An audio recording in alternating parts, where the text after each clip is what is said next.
আসসালামু আলাইকুম।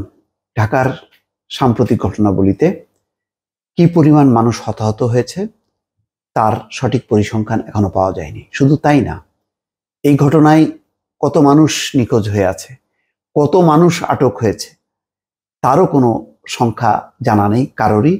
স্বজনরা এখন দাঁড়ে দাঁড়ে ঘুরছে, কেউ কারাগারে খোঁজ করছে, থানায় খোঁজ করছে, কবরস্থানে খোঁজ করছে, বিভিন্ন মর্গে দৌড়াচ্ছে যে তার সন্তান কি বেঁচে আছে নাকি মারা গেছে। প্রচুর মানুষ ঊর্ধ্বশ্বাসে দৌড়াচ্ছে, কিন্তু তার কোনো সন্ধান পাওয়া যাচ্ছে না। সমকাল তা নিয়ে একটি রিপোর্ট করেছে, ৮ দিন নিখোঁজ, দাঁড়ে দাঁড়ে স্বজনরা। এখানে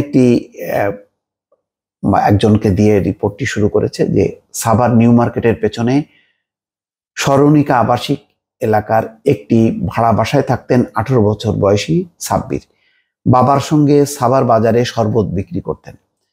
21শে জুলাই ওই বাসা থেকে পুলিশ পরিচয়ে সাব্বিরকে তুলে নেওয়া হয় বলে অভিযোগ পরিবারের। এরপর ৮ দিনেও খোঁজ মেলেনি তার। এরকম অসংখ্য মানুষকে যাকেই তুলে নেওয়া হচ্ছে, এমনকি অনেক নামি দামি একজন শিক্ষককে, ব্র্যাক ইউনিভার্সিটির সাবেক প্রফেসর, তাকে তুলে নেওয়া হয়েছে। অনেককেই প্রথম কয়েকদিন আর কোনো খবর থাকে না, তারপরে তাদের পরিচয় কখনো জানানো হয়। আর যাদের তেমন কোনো নাম পরিচয় নেই তাদেরকে তুলে নেওয়ার পরে কোথায় রাখা হচ্ছে, কে তাদেরকে তুলে নিচ্ছে, কেউ পরিচয়ও দিচ্ছে না। কিন্তু সব ক্ষেত্রে যখন ধরা হচ্ছে বলা হচ্ছে আইন শৃঙ্খলা বাহিনীর লোক তারা, কিন্তু যখন একে নিয়ে যাচ্ছে থানায় যাওয়ার পর, ডিবি অফিসে যাওয়ার পর কেউ অস্বীকার করছে না। এই মানুষগুলো এখন ঘুরছে সব জায়গায়, হাসপাতাল, ডিবি অফিস, থানা, পুলিশ, এরকম কত মানুষ যে ঘুরছে তার কোনো ইয়াত্তা নেই। ভয়াবহ নিপীড়ন নির্যাতন, এইরকম নিপীড়ন নির্যাতন সাম্প্রতিককালে আর দেখা যায়নি বলে অনেকে বলছেন। রোববার ঢাকা মেট্রোপলিটন ম্যাজিস্ট্রেট আদালতের পাশে গারদখানার সামনে দাঁড়িয়ে অঝরে কাঁদছিলেন সাব্বিরের মা সুফরা বেগম। খুঁজে ফিরছিলেন ছেলেকে।